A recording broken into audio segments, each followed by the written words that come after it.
Magandang umaga, magandang tanghali, magandang hapon, magandang gabi sa inyong lahat. Ako nga pala si Michael. And ako nga pala si Brian. And welcome to the Battle of Clouds. So, Michael, actually ito na yung second episode natin. Ano bang pag-uusapan natin ngayon? Okay, so for today, ang topic natin is cloud vendors. Little bit of history nila and yung mga core services nila. Although, again, hindi natin mako-cover lahat ng history and lahat ng services nila, pero we'll just cover yung mga relevant, di ba? Tama. Yung mga highlights. Okay, so bakit hindi mo simulan, Michael, with talking about the first one, which is AWS? Officially started yung AWS nung 2006 as a side business ni Amazon.com na e-commerce website, di ba? Pero yung idea and concept niya, it started all the way back in 2002. Mm-hmm. Yung naging inspiration kasi nila kung bakit nila ginawa to as an offering kasi marami silang naging complex integration points with vendors, merchants, and other systems. At gusto nilang gawing madali na lang para sa kanila na mag-integrate. Hence, gumawa sila ng mga documented APIs. Ito yung mga ways para makapag-integrate. Mm-hmm. And right now, si AWS as, the number one cloud vendor in terms of usage, di ba? Right now, powers hundreds of thousands of businesses in 190 countries around the world. And I think one of the key factor na naging success nila is they've been language and OS agnostic right from the beginning. Never sila nag-stick na dapat Java lang or dapat Ruby lang, dapat .NET lang or dapat Python lang. And of course, definitely, since again, being the first one will make them the number one then, no? Kind of like the reason why they're number one right now and the global market share. So, just to add up on that, again, etong mga cloud vendors na to, of course, they have these big-time customers, diba? Mm-hmm. Like, si AWS, we have the Netflix, Airbnb, and Spotify as their customers. So, bigatin tong tatlong to, diba? Mm-hmm. Honestly, ito, ginagamit ko talaga to. And I think, kind of like, diba, naging startup sila. And I think being part of AWS, naging malaking factor yun for them to scale in this digital era, diba? True, that's true. Mm-hmm. And so, go ahead. So ano naman pre? Let's move on to the second, vendor, which is yung Azure. Okay, Azure or Microsoft Azure. See, Microsoft Azure is was actually announced back in 2008 as Project Red Dog, and it was officially launched on February 2010. So as naman siya, as Windows Azure. Mm-hmm. So medyo iba pa yung name, and ito yung una kong nakita actually. Una kong encounter kay Azure. It was called Windows Azure. Pero it was only called Windows Azure up until 2014. And now it's called Microsoft Azure. So may mga iba't ibang names siyang pinagdaanan, pero and I finally, think nung nag-transition sila noong 2014, I think it's also the same time when Microsoft became more open sa open source, di ba? It's true. And then I think the one of the best things na nagawa na ni Azure is that mga customers niya are the biggest customers out there. They're all part of not all of them. Most of them are part of the Fortune 500 companies in the world, which is kind of like I think 80% and above na yun yung share nila ng Microsoft Azure sa Fortune 500 companies na yun. So ayun, regarding sa mga customers naman nila, sino to mga to, bigyan na lang natin ng example. HP, Adobe, Accenture, here in the Philippines, Meralco, and etc. Actually, marami pa. Again, same as all the other two naman. Anyway, I think we can now proceed to the last one, which is GCP. So, Michael, ano yung GCP? All right. So, GCP, which is which means Google Cloud Platform. Actually, yung GCP is, just a part of Google Cloud in general, actually. Diba? Yung Google Cloud offering is more than just yung GCP. Part siya nung, including yung G Suite, diba, yung mga Google Docs for Enterprise, Android and Chrome OS for Enterprise. So yung GCP is just a part of Google Cloud. In terms of GCP, in April 2008, Google already announced App Engine para mapadali yung mag-host ng web applications in Google Managed Data Centers. Naging generally available lang siya noong November 2011. And just to, tell the audience, di ba, na yung GCP, it's also the same infrastructure that powers yung mga services na billions of users around the world are already using, such as yung Google Search, Gmail, yung YouTube, and other, Google Drive. All of them uses GCP, diba? Mm-hmm. And then, I think, again, just to add up on that, meron silang again, big customers din. One of them is PayPal, and the two others are Target and eBay. So, ito mga malalaking companies din to. And they, again, service these companies. So, yep, I think yun na yung pwede natin pag-usapan with regards to the history ng tatlong to, no? And I think we can now proceed to discussing their services, their actual cloud services. Pero, of course, for today, we're only gonna discuss the ones na, we frequently use, yung core services talaga nila. Because, of course, sobrang daming services na ino-offer niyan. Sobrang dami talaga. I think each of them has more than 90 services. But anyway, I'm not sure about the numbers. But all I'm saying is that marami. Pero we're only gonna talk about the core ones, which are the I would say for the website and for the data storage.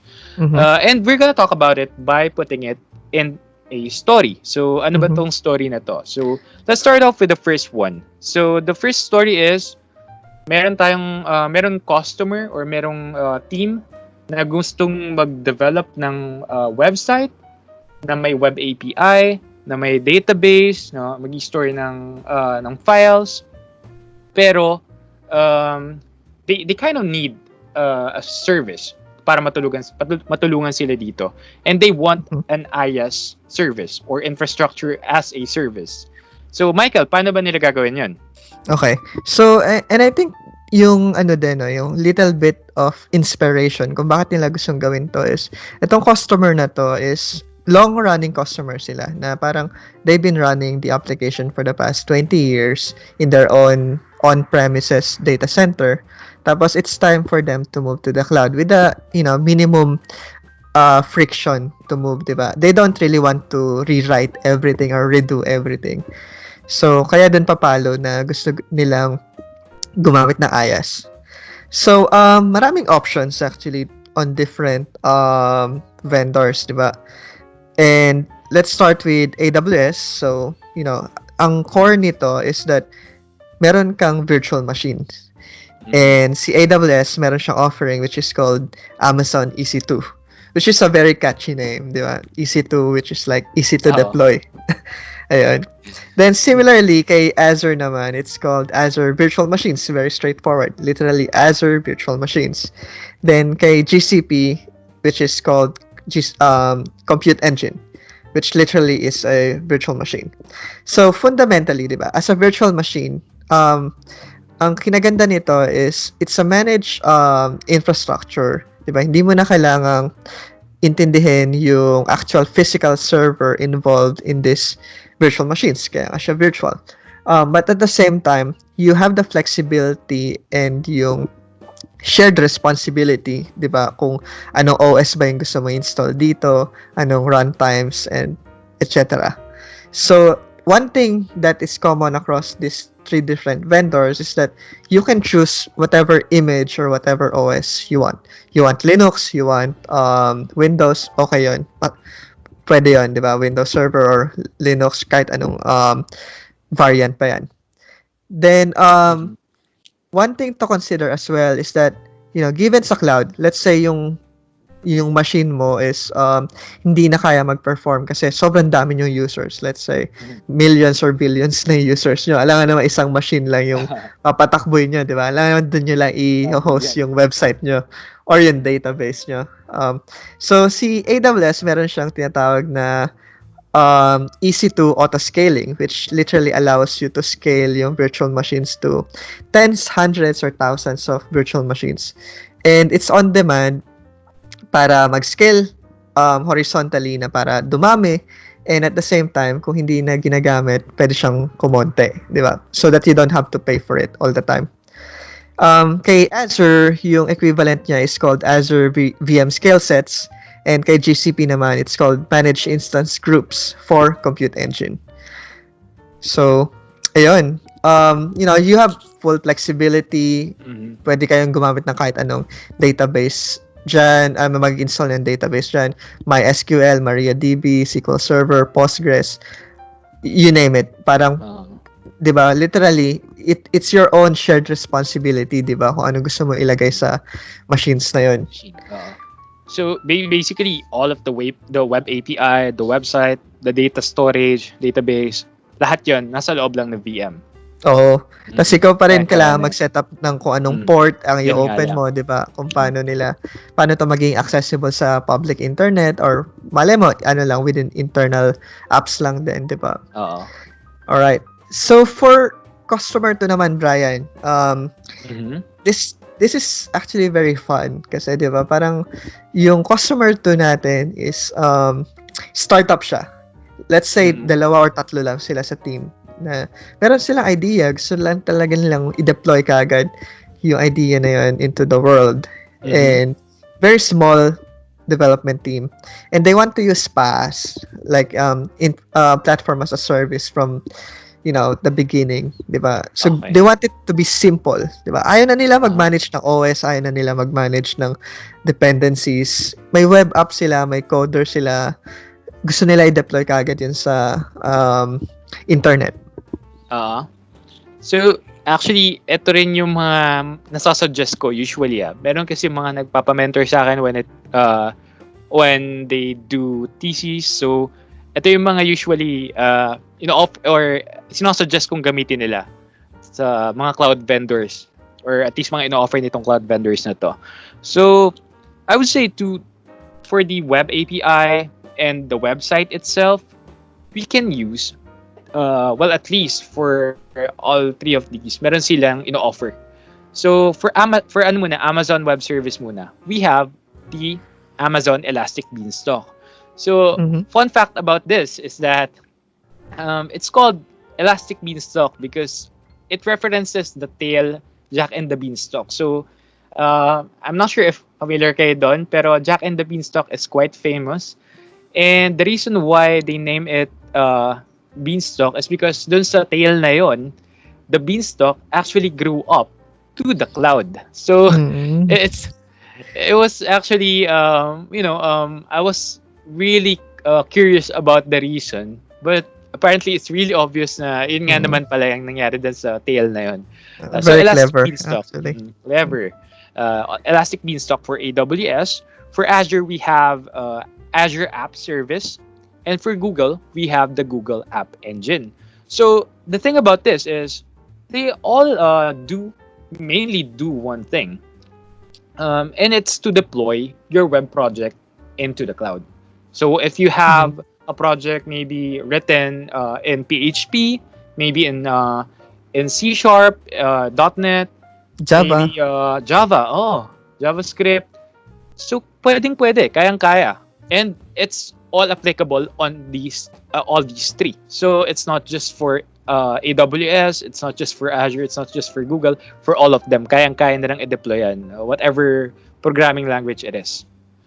So maganda siya kasi managed platform na siya. So you really don't have to worry about the OS, the runtime, dependencies. Dependencies. So if you compare it with the IAAS, so mas marami responsibility with IAAS. Dito, all you need to do is to deploy your code into the cloud, and it will run your website. your web And application. usually, 'di ba, yung deployment model, at least to begin with, 'di ba? Literally, parang right click publish nga lang. Oo. Mhm. Sobrang basic talaga. So I would really suggest na when it comes to, deploying a website and you want to get it done quickly, go with PAAS. Again, it's all managed for you. And again, you really don't have to worry about creating new instances. Like kanina minention ni Michael, if merong hundreds of thousands of users or millions of users, and you need to scale out, you need to scale your website. Sobrang dali niya i-configure Mhm. to, you know, to generate more instances of your Oo. website. Mhm. Either horizontal or vertical, 'di ba? Kung kailangan Mm. nating i-increase yung RAM, increase yung CPU, yan, madali. Oo, totoo yun. So, I guess, punta naman tayo sa database. Ano? Paano naman natin i-store yung data natin? So, we actually have two types of, maybe at least, yung data na i-store natin. We can have the Mhm. structured data or the relational database, or maybe the unstructured. Let's go with the structured first, or the relational DB first. So, for AWS, we have the RDS. So, or it's just the Amazon relational database service. As easy as that. Well, for Azure, we have the Azure SQL and we have the Azure database. Later on, we'll talk about it. And lastly, we have for Google, we have the Google Cloud SQL. And the thing about this is that all of these services from these different cloud vendors, again, they offer different kinds of or different DB engines. So mainly these are, if you need the database engine for PostgreSQL or PSQL, MySQL, SQL Server. MariaDB, SQL Server, ano pa ba? Marami pa eh. Dami pa eh. Actually, mga third party na to, lahat yan, meron yan, available yan dito sa mga cloud vendors na to. So again, it will only differ on the way you set them up, but they Mhm. will still have all of these offerings. And And lastly, I think, go ahead. And sabihin ko lang din, 'di ba, na parang although it's a managed database server and yung managed database instance, but then Mhm. yung actual schema niya, 'di ba, or the way kung paano mo i-script yung mga tables, columns, i-define Ah, yung mga yon, ikaw pa rin yung gagawa nun, 'di ba? Hindi siya ah, yung something you can control. mm, It's still on your own discretion kung paano mo siya gagawin. oo. Pero at least meron ka na ng ganun, 'di ba? Naka-set up na for you. Then ikaw na lang gagawa ng mga tables, etc. Which is really nice, Mhm. Again, PAAS.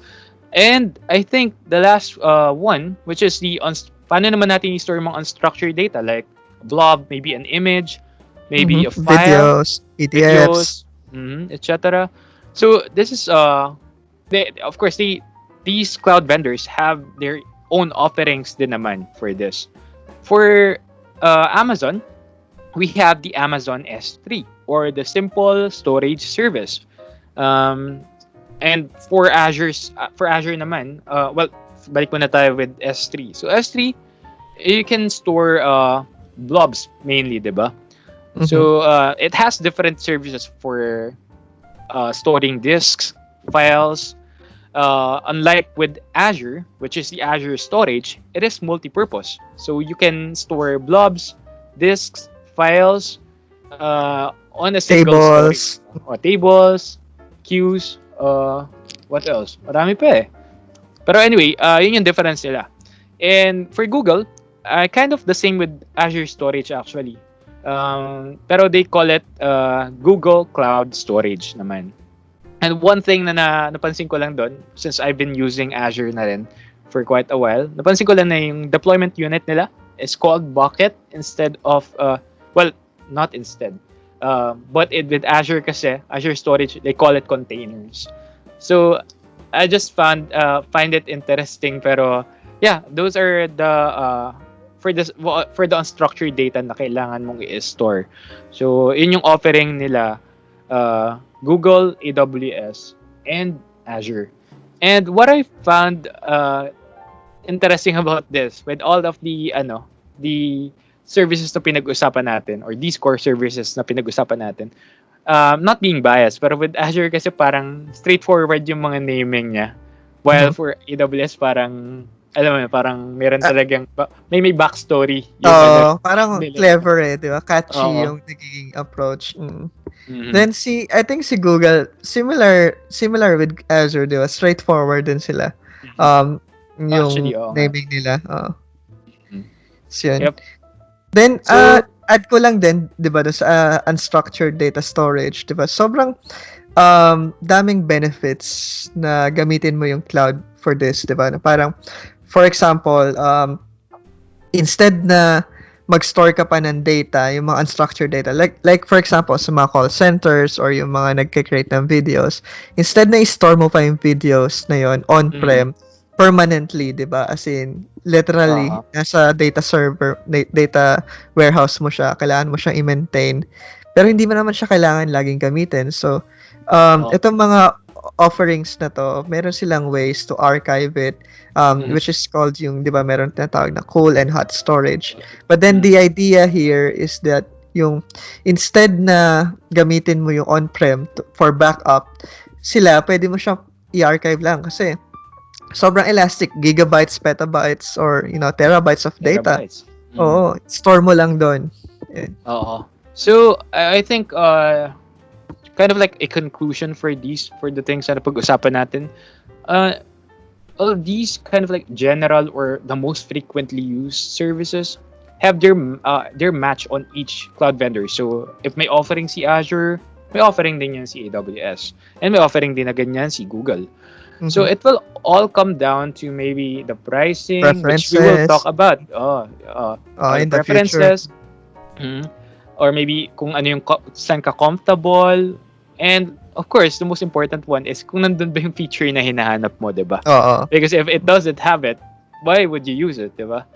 And sometimes talaga... And I think, ano din, di ba, na parang, di ba, hindi naman siya locked in all the time, na hindi porket yung web app mo is beanstalk, dapat yung database mo is RDS din, di ba? Hindi porket app service, dapat naka-Azure database ka na din. So, maraming mix and match, di ba, na parang, and at the same time, big companies even, di ba, na parang yung strategy nila, hindi naman talaga sila nag-stick talaga sa isang cloud lang. And, different services, different needs. Yun, dun talaga yun. Tama yan. Nakita ko nga rin yun. Like, I think, I actually forgot the name of the company, pero I saw them as customers, or nakalist as customers ni Google. Then, nakita ko rin siya kay AWS. So, sabi ko, so, saan ka ba talaga? But apparently, again, you can be a customer of 2 or more cloud vendor naman. No? Again, if, kung nasaan naman yung need, kung nasaan yung nagbibigay sa'yo ng needs mo, diba? So, kung nasaan yung current account relationship, diba, na baka may discount ka sa ganitong current vendor na to, or diba may mga volume discount or mga pricing discount, yun. Well, but then again, there's no winner. So baka pinag-usapan natin ngayon, AWS, GCP, and Azure, wala namang nanalo. But there will always just be preferences by the companies, by the users, by anyone. And I think it's very early to tell, diba? Although, diba, nabanggit natin sa history, all the way back to 2002, 2004, 2006. Pero, the cloud is still very young. Pa rin, diba? Marami pang pupuntahan to. Marami pang maging advancements. Marami pang maging automation na mangyayari. Totoo yan. Akala ko nga na-late na ako dati. Apparently, early pa rin pala. Sa early stage pa rin ng cloud, ano? Pero yun, yep. I guess that's it for me. Michael, you have anything else to say? I think, again, ang dami pa nating pwede i-cover sa future episodes. I hope, mga nakikinig dito, sumubaybay lang kayo. Marami pa kami i-discuss. Marami pa kaming mga guests na in-invite din na actually dami na nila na magto-talk din sa podcast na to. So abangan nyo lang din. Naka-line up na. And yun, I think you can always send us your feedback naman. We have our different channels. So we'd like to hear them. because Mhm. we like to improve, and again, this is just our second episode, and we would like to improve a lot, so we And can talk and about a kung lot of kayo stuff. din, kung gusto nyong mag-talk, 'di ba? Or kung gusto nyong Why not? maging speaker, 'di ba? Just let us Oh, know. we'd love that. And yep, I think that's it. Nothing else for me, Michael. All good for me. All I have to say is, again, thank you for listening, and I hope to see you soon or talk to you soon. All right. Bye-bye. All right, bye.